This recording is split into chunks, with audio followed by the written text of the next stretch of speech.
sanıyormuş, boşuna yaşamış bu insana. Buralarda ölüm ölüm yok sanıyormuş, nefsine yaşamış bu insana.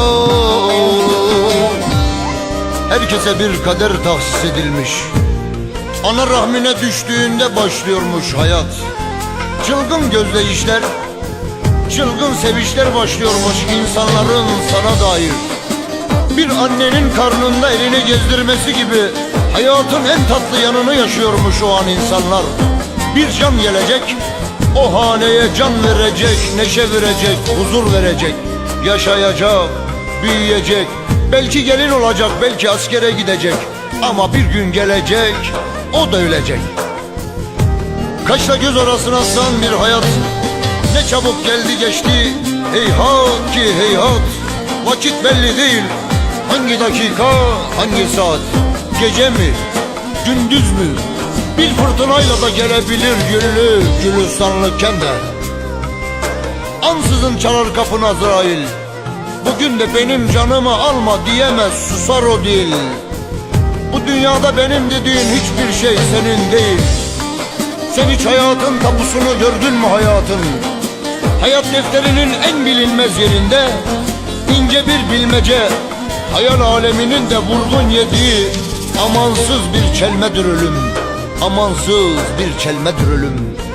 Kimseyi üzmeyin, tek kişilik bir yolculuk, dönüşü de olmayan yollar var hayatta. Bir selayla başlıyor her şey, selam verilir insanlar duyar. Eşin dostun üstün soyar, başucunda seven avlar. Can bedenden ayrılınca köz düşürür büyük acın, avlaşır kardeşin bacın, bulamazsın dar ağacın. Arkana bile bakamazsın, musallada sızlar naaşın. Ambarda kalır bulgurun da malın para etmez pulun da. Bu dünyanın güzel halleri yaşamakla bıkılmıyor. Yükün ağır, yükün çok, götürmek istesen de elsiz ayaksız da yük taşınmıyor. Sen hiç duydun mu ölümden kaçan insan?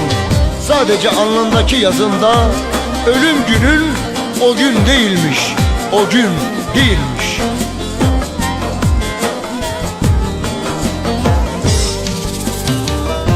Yalan olur bir gün, nefesin biter, malın mülkün üstün topraklar örter. Yıllarca yanar idem mezarda biter. Nesine yaşamış bu insan oğlu, buralarda ölüm ölüm yok sanıyormuş, nefsine yaşamış bu insan oğlu. Bedenen ruhun hamalıdır, ölüm de sana bana ona açıkçası her insana yamalıdır.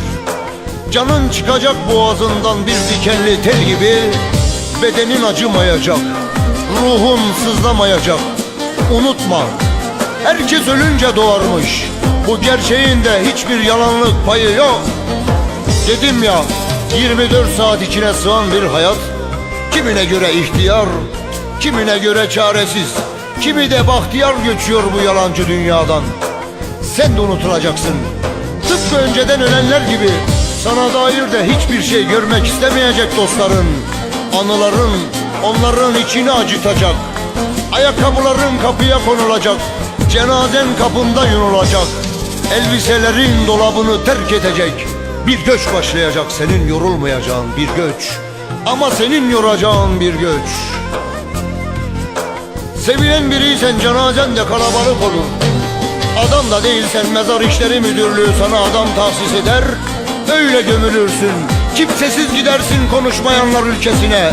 Gelenin gidenin olmaz, toplu dualardan faydalanırsın. Kimi Fatiha, kimi rahmet, kimi de küfüre bereket.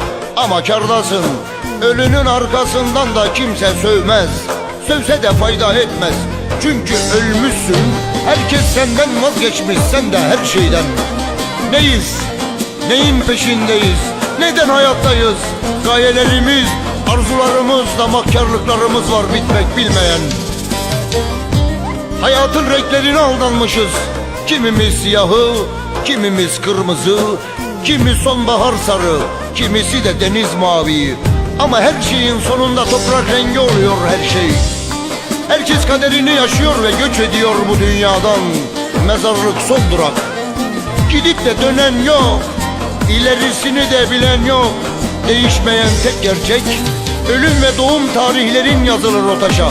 Kimi de maniler dizdirir ama boşa. Yattığın yerde incinmek istemiyorsan kimseyi incitmeyeceksin kardeşim. Kimseyi kırmayacaksın, kimsenin ahını almayacaksın. Dostların arasında fiskos başlar. Kimi mertliğini, kimi namertliğini anlatırken mezar başına su döken çocuk gelir. Kimi de ona şekil olsun diye çıkarır bahşiş verir bahşiş. Bahşiş verir bahşiş.